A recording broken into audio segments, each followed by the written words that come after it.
Jackson Podcast. I hope everybody that's watching this content has had a great day. We're heading into chapter 12 of the book, The Divorce Man. And I have had a phenomenal time conversing with Eric about this book, chapter by chapter, and becoming more knowledgeable about the things that divorce brings, the healing process, the separation. Just being more knowledgeable about this has done a lot for me. And I got Eric on the line today. I'm appreciative of him. And we're getting into chapter 12, self-destruction. How's your day today, Eric? My day is absolutely great.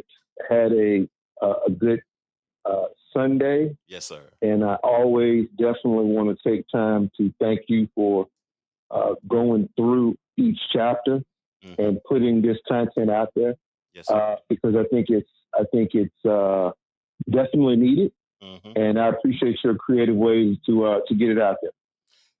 I feel like men and women should embrace this content. It's certain things and areas in life that is mandatory to become knowledgeable on. And I feel like Mhm. a person that wants to get married and want to be with somebody for life should be knowledgeable on marriage, but also knowledgeable on divorce. Me reading this book and researching and looking at statistics, I feel like this is necessary. Yes, sir. Yeah.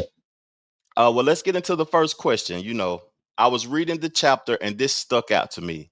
Why was self-help statistics so important in divorce? Why is the statistics about self-help so important, Eric? Well, this was the catalyst for me Hmm. on why I decided to write. I get that question all the time from people. What made you decide to write this? Why did you decide to do this? How long did it take? And the reason that I did is because um, I noticed when I would go to your bookstores, and there's not a lot of bookstores left in America. Mm. Um, when I would go to bookstores and I would go to the self help section because this is what we started the question off. Hmm. And I noticed, I'm struggling. I'm getting hit with this. Everything that we talked about, I am struggling to try to figure this stuff out. And I like to read. I enjoy reading. Yes, sir. But I couldn't find anything on the bookshelves or even in print, online articles that spoke to me as a man. Most of the statistics that I've come across again suggest that females have really defined and dominated this industry around the self help Hmm. because there's not a big voice for the man's perspective of this. So when you look at the statistics that you're talking about, Hmm. I felt like, well, you know what? Let me write about my story. Let me do research about it. Hmm. So the statistics were not very favorable to getting things from a male perspective, and that's why I decided to write the book. You brought an interesting thing to me because I'm a member at Barnes and Nobles. It isn't that many bookstores left to go purchase hard copy books. I'm also No. subscribed to Audible. When I'm in my car or whatever, I listen to audiobooks. But Mm-hmm. it's interesting that bookstores it's not a profitable business unless it's a franchise anymore. And when I Yes. and what made me really get into books was is self-help and self-development, that's the same place, or am I wrong on No, that? I think you're right. I think you're right, and I think it's a good venue. I think it's um, I applaud all of those authors that write to help Hmm. females. I read a few of their books. I find their content very interesting Hmm. on how you help a woman because women are dealing with completely different issues, in my opinion. Hmm. So I decided to jump in that same venue and and write for men. When I go to the self-development section, most of the books are speaking to the ego or to developing the financial structure. I haven't seen no development books on divorce. None. No, That is no, interesting. You no. brought that to my attention, though. But do you think it's appropriate for me to ask you how long did it take to write the book? Yeah, it took me about a year and a half because I wrote it, I researched it, I interviewed men, I collected data, I compiled the data. Um, I didn't want to put it in a format that was like a scientific journal because I know for me, if I need self help, I don't want to read a journal. I don't want to read a scientific journal. Yeah. That wasn't very appealing to me. Mm-hmm. So I put it in a format that would be very favorable for a man to read at his leisure. Yeah. But it took about a year and a half to actually write, edit, produce, research. About a year and a half to write. Okay. Thank you for that. I can see Mm-hmm. like it is a great read to me because of the structure of the book. It's like organized to me. Yeah, It's a organized read.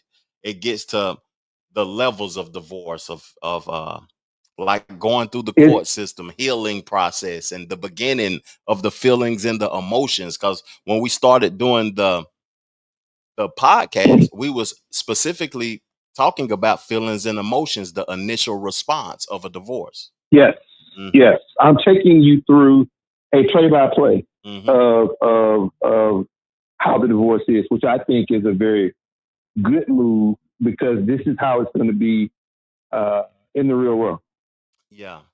So when I was reading this chapter, also, I seen it was a part talking about seeking counseling, Yeah, and I just wanted to ask you: do you think that everybody who goes through a divorce, and I know we're speaking specifically to men to help men though, but do you yeah. think it's mandatory for everyone to seek counseling after that happens?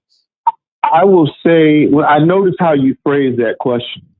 I would say, I noticed how you put that. Okay. I would say that if you, before you move on to another relationship, if you choose to have another relationship, Mm-hmm. it is so important for you to go and talk with someone to help get some things right Mm-hmm. so that you won't carry into the new relationship Mm-hmm. hostility. Yeah. You won't carry hostility onto the job. You won't be in a position, you will learn how to communicate. Mm-hmm. You'll be able to learn how to communicate your traumas, your triggers. And for men, this is a very difficult thing for us to do. Yeah. It's difficult for us to do because you're going to meet someone that's going to challenge you. This is also in the book as well to say, you know what? I got to do the hard work before I just move on. And a lot of guys think, oh, it was her fault. Well, I'm not putting blame on what happened. I'm just saying you got to check in with you. Yeah. And that's not an easy skill to do. I agree with that because I haven't never been through a divorce personally, Mm-hmm. but I've been in Mm-hmm. breakups in relationships. And what Yeah. it's making me think about, like, to move forward, because everybody wants to, people that aren't, I don't want to call people a specific thing, but um, I would just say knowledgeable. They would move on Yeah. faster, or they will, try to use somebody to heal from somebody from something previously. That's what we do. That's what we do. Yeah. See, now you're getting into the specifics, and I'm glad you said that Yeah. because that's the kind of behavior. And again, for all the women out there that are listening or that may listen to this podcast, Mm-hmm. who think that I'm just here on a platform to make women listen, no, Yeah. this is male behavior that you have to address Yeah. because when we self-destruct, it's not a pretty sight. That's true. And it could go for them also. They could do that type of things. I feel like they may be more, you know, uh I don't want to judge women. I don't want to judge women. but Yeah, but they yeah. may be I've seen able to men. do that also. Yeah. I know I've seen me, and we do have, and I think I put in there. We have a self destruct button. We have a self destruct button. Most It's definitely. ugly. It's dark. It will creep up on you, and you don't know that you have a self destruct button until you're about to push it. Hmm. And a lot of guys do. Wow. I've A lot of guys do. I've Suicide, experienced and I that. keep Yeah. using this. Suicide is up for adult males in this country 1,000%. Mm. So that's why if you hear me talk about, I consistently say we're not here to put blame.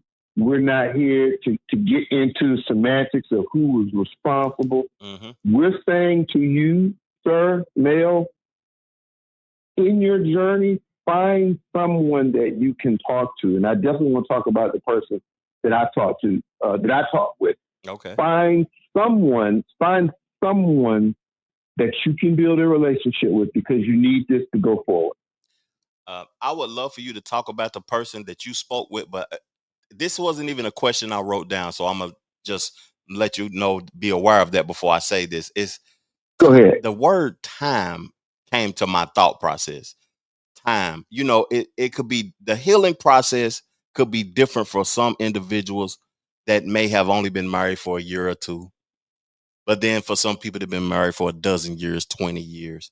Yeah, Time, yeah, to heal, you got to heal before you move forward, because you don't want to bring your traumas and problems up to the next if you decide to go to a next. But what would you say about the time aspect of the healing process? um, that's one of those when you get done doing your research, right? There's a process when you do research and you get to the very end. When you get to the very end, and you leave these notes, like you leave these notes for other people. So when you do research, when you do formal research, they have this thing called breadcrumbs, and breadcrumbs are you leave small notes to anyone who looks up your work. And Hmm. what you just talked about is one of those breadcrumbs that someone should pick that breadcrumb up, which is to say, if men are going through a divorce, how long on average, and I didn't ask this particular question, it wasn't in my thought, Hmm. how long does it take for a man to recover and get his life back together? Mm. And I think it's depending upon your finances, depending on your level of education, depending on what kind of support you're getting, is going to determine how long you turn that around. Mm. I don't think it's a one and done. I don't think it's a couple sessions. I don't think it's a couple job promotions. I think it takes us a while to recover. But most men, before they do that, they go down a dark road. Man, I'm gonna be specific for a minute. Like, I wasn't even going through a divorce, and Mm-hmm. just a boyfriend and girlfriend situation. It took me like 3 years to heal. Sure, absolutely. And I was aware that that's what was needed, Yes. because I may have been young at that time, and Yeah. I was aware that that's what was needed, because I didn't want to move forward unhealed, Yeah. or carrying on traumas. I didn't want this to last me a lifetime. So when Yeah. I just took took responsibility that this is what I need to do. I don't need to engage with other individuals, because then I'll probably be healing from two or three people at the same time. I did Mm-hmm. I didn't want to do Mm-hmm. that. So I just prioritized self. And that was the best thing that I could have done, right? That is the best thing that you can do in that Hmm. situation. Yes. Yeah. So if you wanted to speak about the counseling, or the person that you seek to. Well, Okay.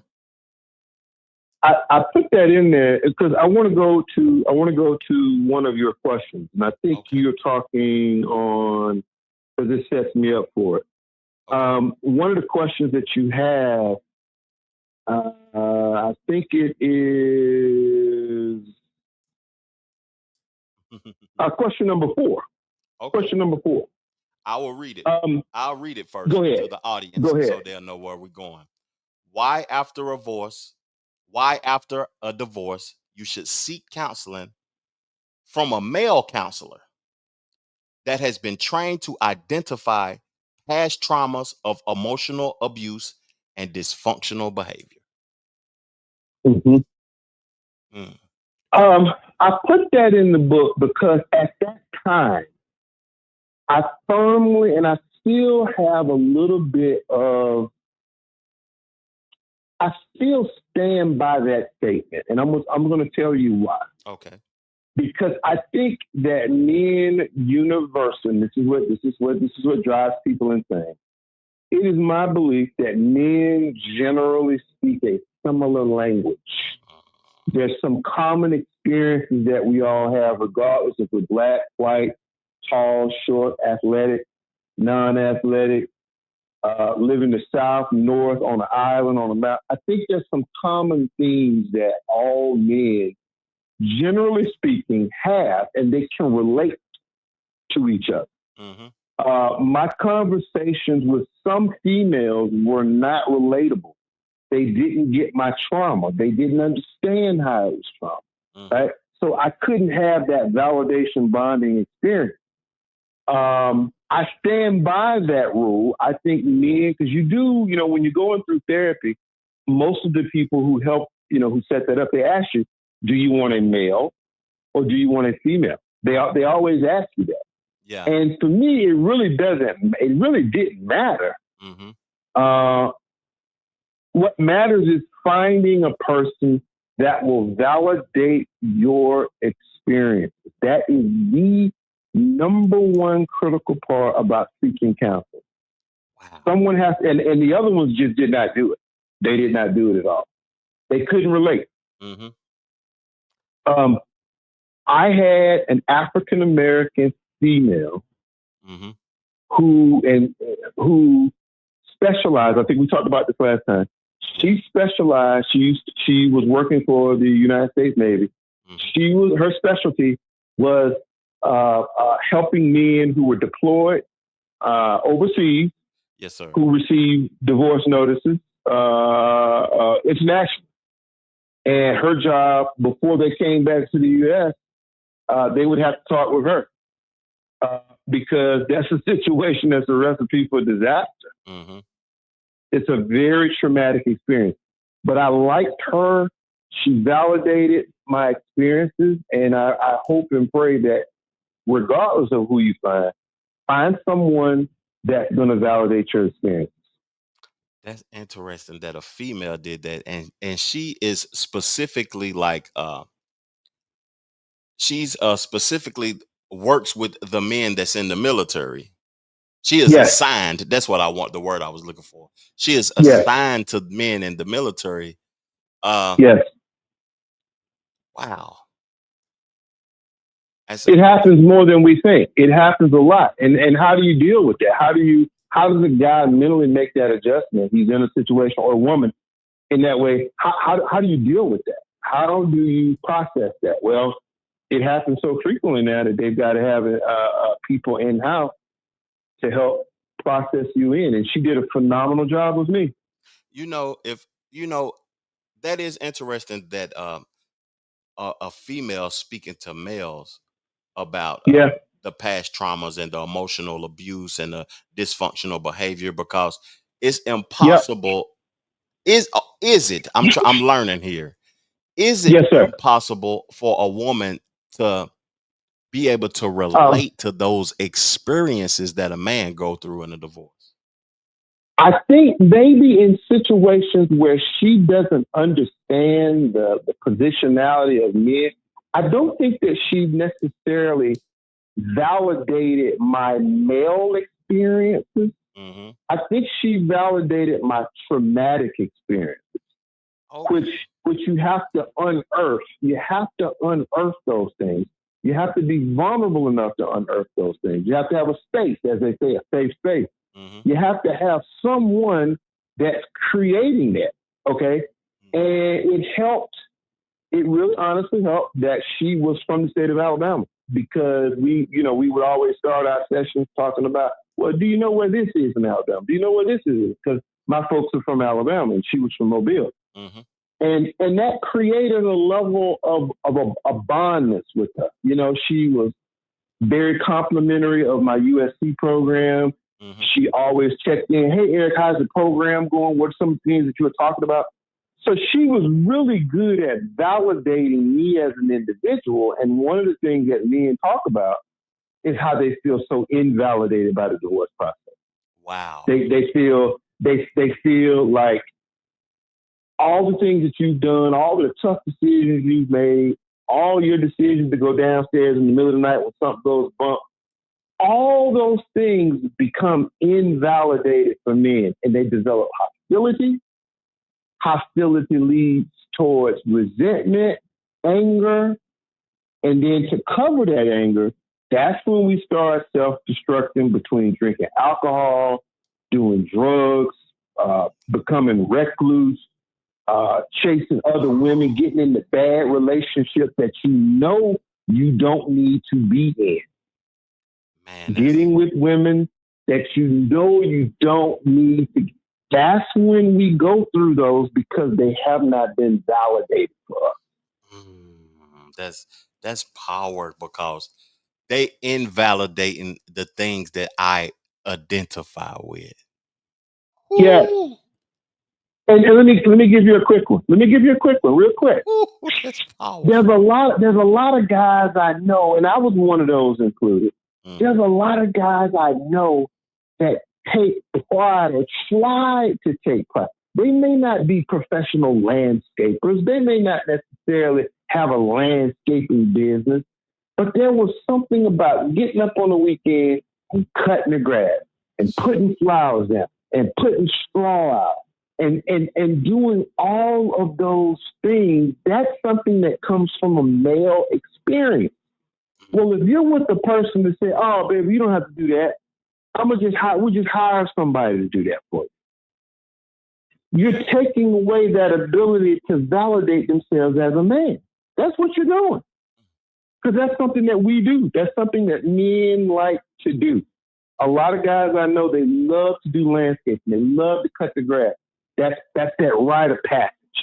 So when you go to counseling and you got all this resentment going on and feelings and angers and all this stuff that these guys talk about, that you need someone to understand that that's a rite of passage for a lot of guys. That's true. That is true. I know a lot of guys that take pride in pressure washing the house, all Yeah. type of stuff that they identify with. And I'm kind of glad that I got married at an older age. and I don't know if Yes, sir. age has anything to do with it, but It has nothing to do with it. yeah. I just feel like identifying with things scare me. I like the free mindset type of person, but I do things around the house that I feel as if it makes me proud that I'm capable, that I'm doing it and making I'm trying to put a projector screen out so we can watch a movie outside.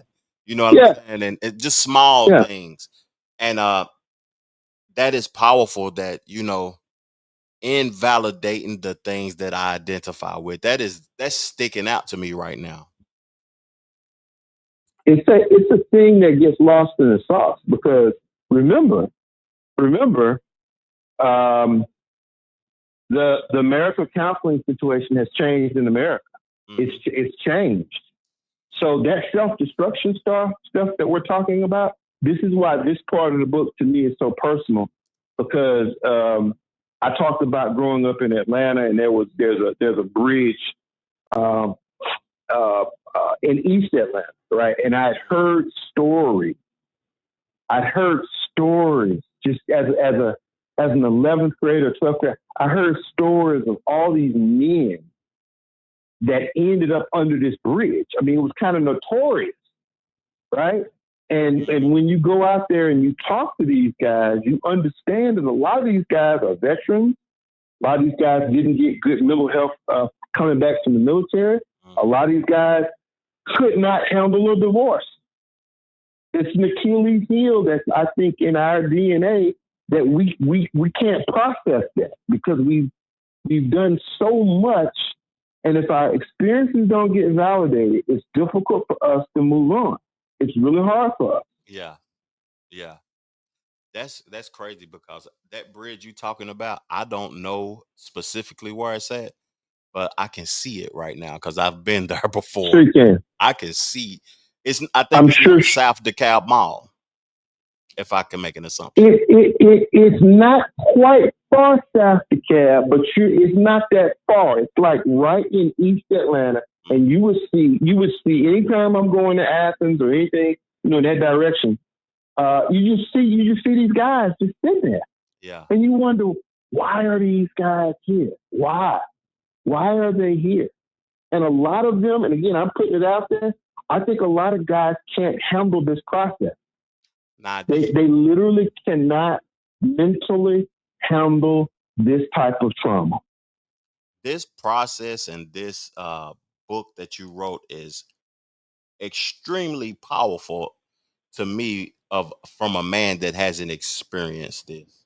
And I want to Yes, get sir. on to the next question, but I got to address this. This is knowledge that I think people who haven't experienced it should be, because this is the question, the next question coming up. They should be proactive to this information. Yes, sir.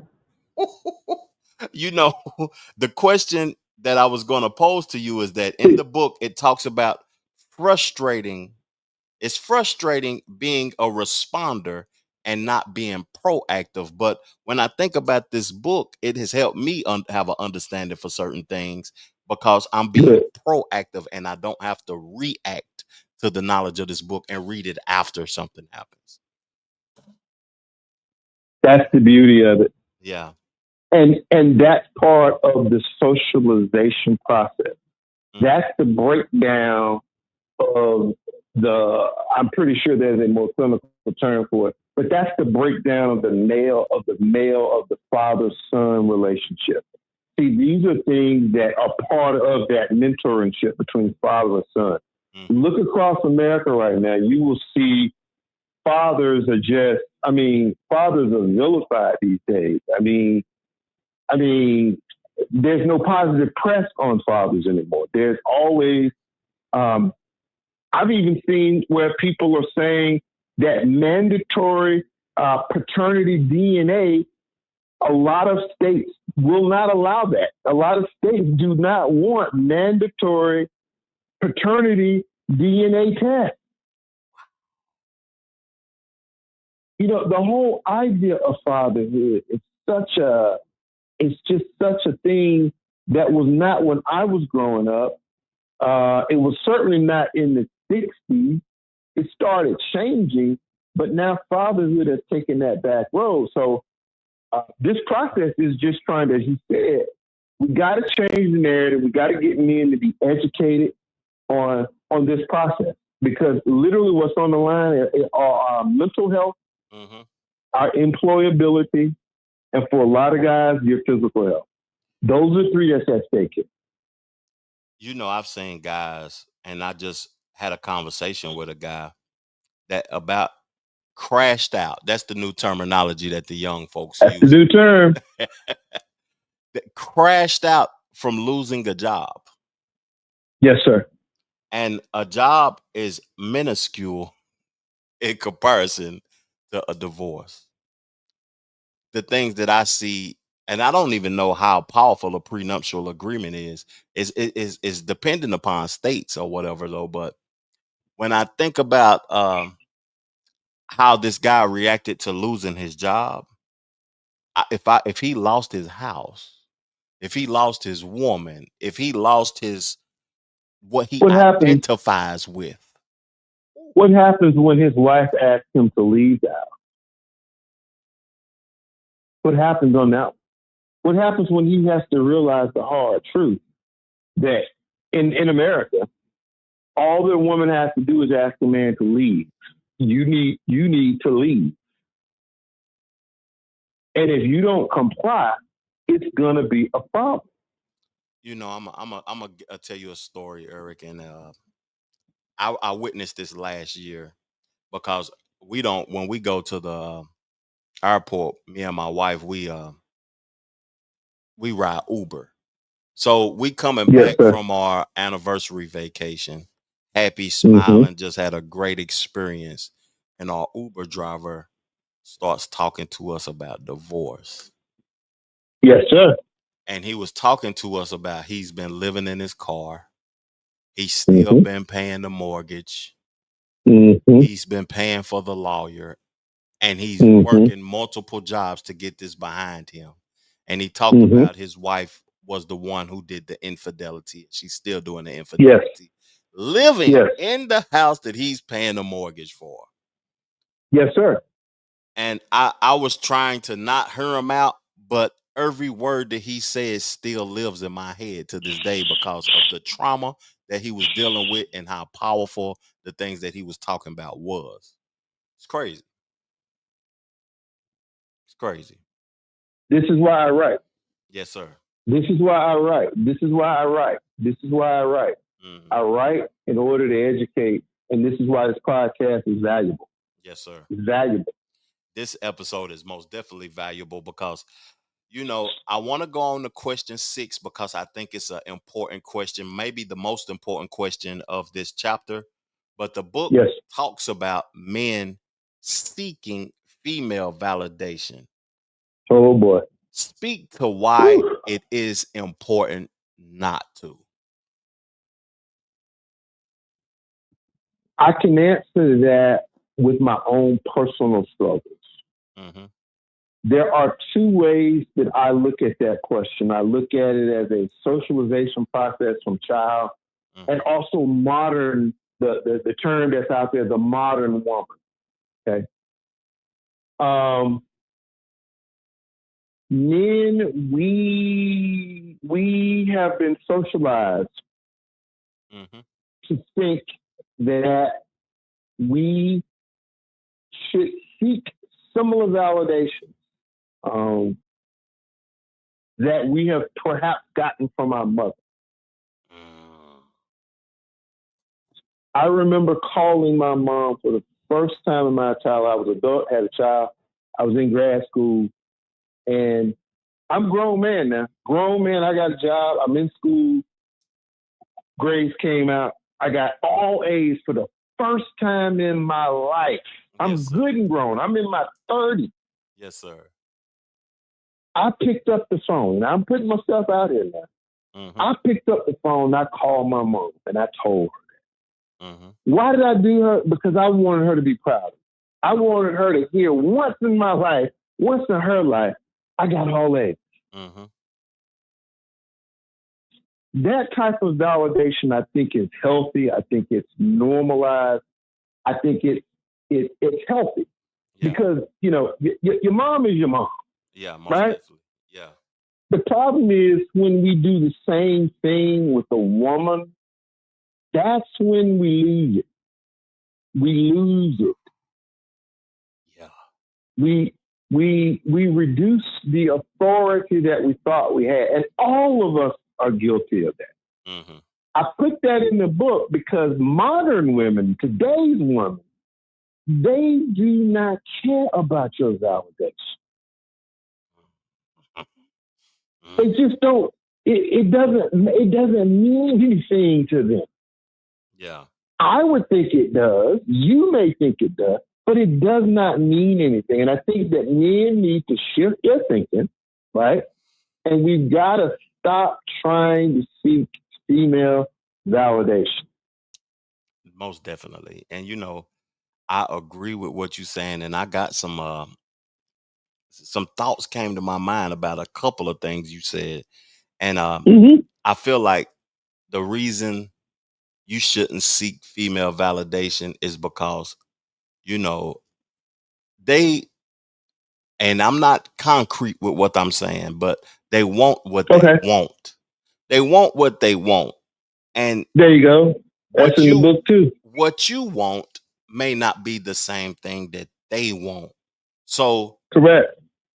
whatever you feel as if is of your interest, they may not even be interested in. So to to expect them to solidify what you're doing and what you're saying Yeah. and what you're trying Yeah. to achieve. It may not even be of their interest. But one thing about the mom aspect too is that I don't think I don't I don't even want to discredit fathers, but I don't have children, so this is Yeah. my living experience.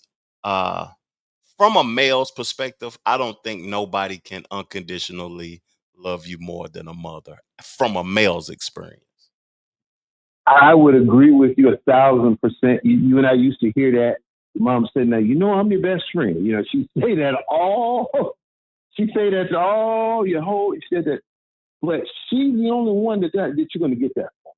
Yeah. She's the only one, and I'm glad, that I called her and told her that, because life's a precious moment. Your mom is precious.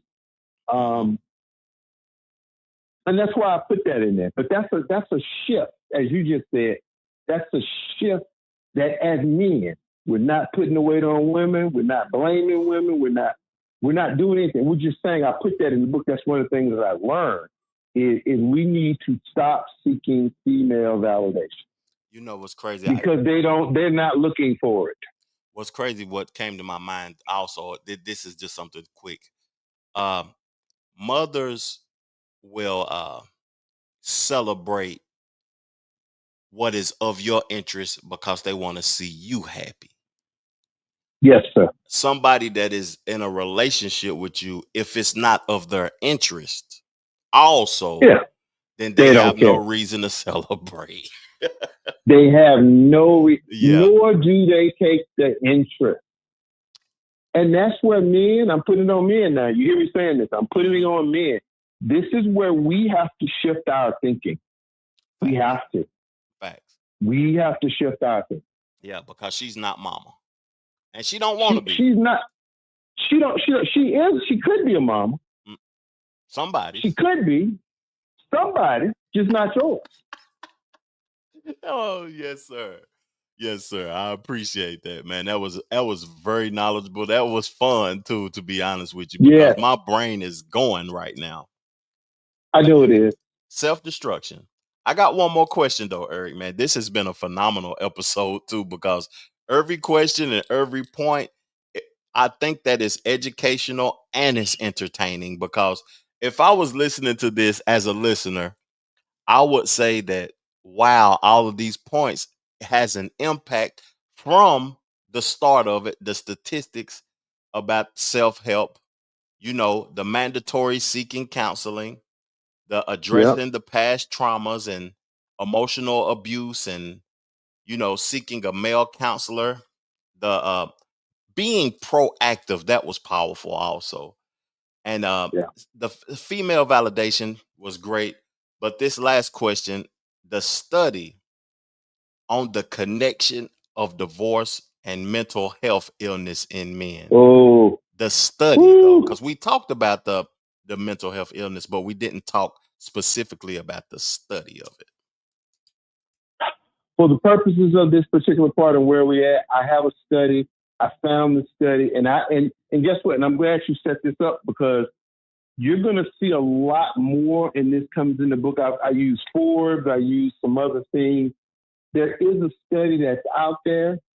If you want to take the time and research that study and go through it line by line and do the critical critique to say the study is flawed, you don't have a large enough sample size, however you want to do it, that's perfectly fine. Okay. But there was a study that did make the correlation. They made the correlation between mental health and divorce.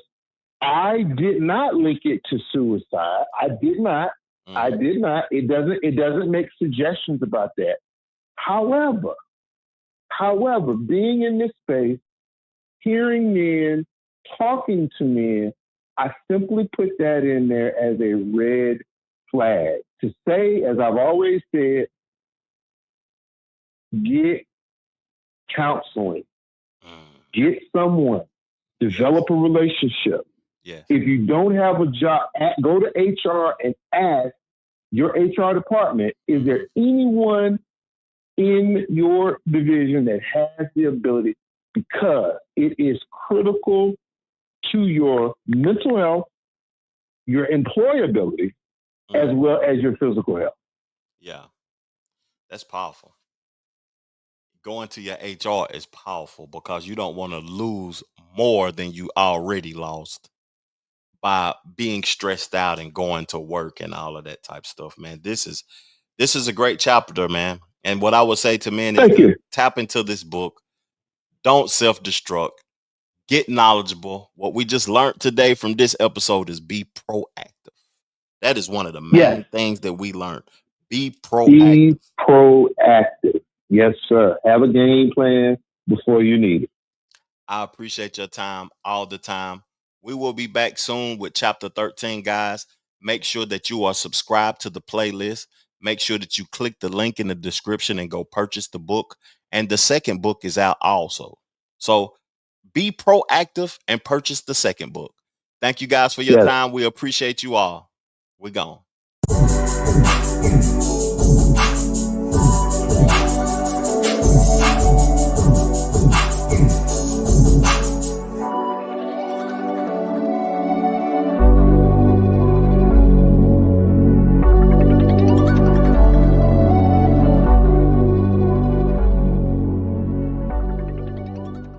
The Trevor Jackson Podcast.